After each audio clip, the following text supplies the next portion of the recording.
Hello YouTube, I know I only put a video up yesterday, but I'm busy with work for the rest of the week, so I thought I would do this one. It has a lot of information in this one, and if I'm wrong on anything just let me know in the comments. Like and subscribe if you like my video. I've nearly got 300 subscribers, which I didn't expect, so thank you very much and stay safe.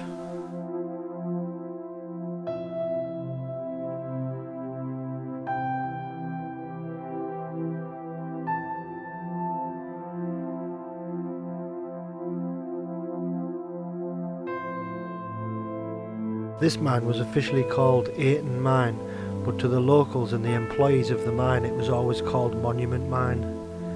This mine was in operation for 23 years, dating from 1908 up until 1931. This mine had a Sirocco mine fan wheel which was 77 inches in diameter, purchased from Davidson and Company Limited of Belfast, and it was powered by steam before converting it to electricity in 1921.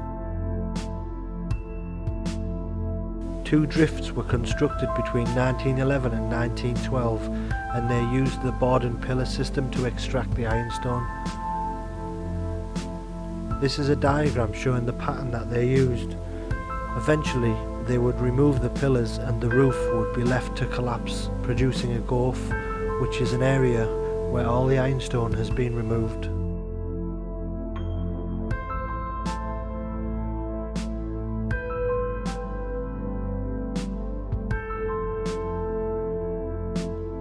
This is the second furnace that was built inside the mine. It is 10 foot wide by 8 foot 6 high, with a shaft to the surface at the back, capped by a brick chimney, which stood on the hillside above, not far from the mine entrances. This provided the mine with ventilation before the installation of the Sirocco fan. These worked by creating a fire on the beams going across the furnace area. This would pull the air from the drift entrances through the mine and out through the furnace upcast shaft. Similar to the way this works in this image, the only difference from this to the mine that I'm in is that this is taking the air from a shaft and not a drift.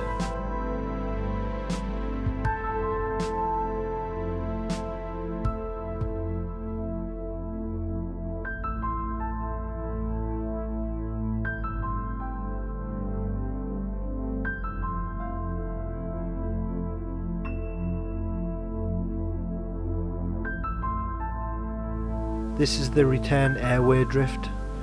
On the far left is the compressed air pipe.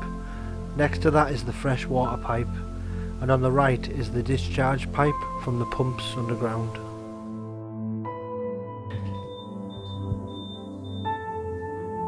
As you can hear, so I wouldn't go down there.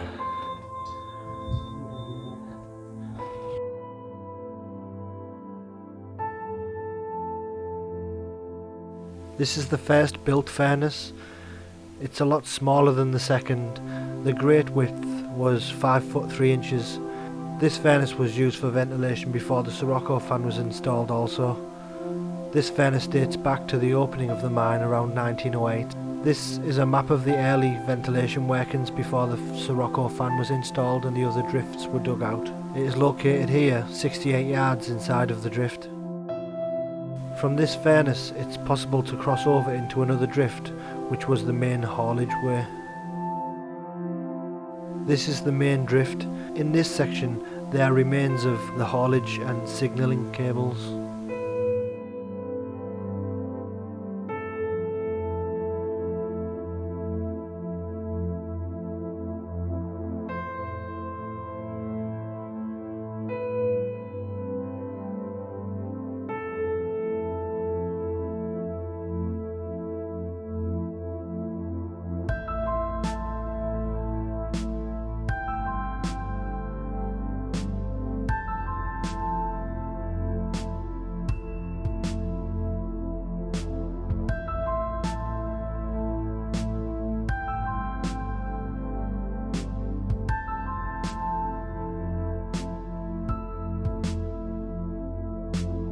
This is the first return wheel from the main and tail haulage system. This diagram shows how it worked. The word set on the diagram is a name for the carts. The air is unbearable at this point, and I advise people who are looking for a bit of adventure to stay out of here.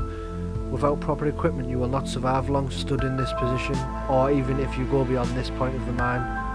We turned back to get better airflow.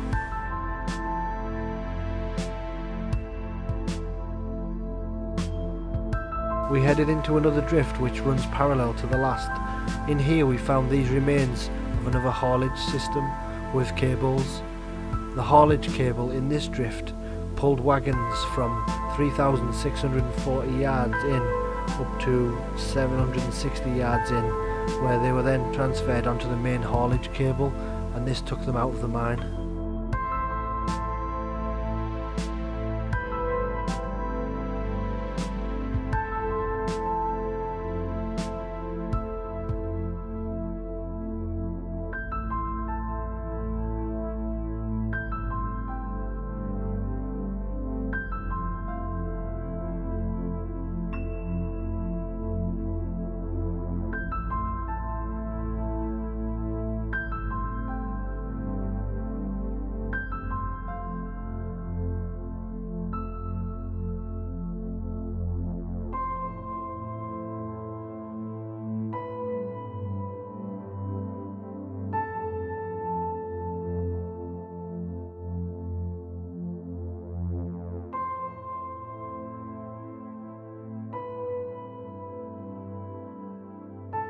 We headed out of the mine at this point as the air isn't great.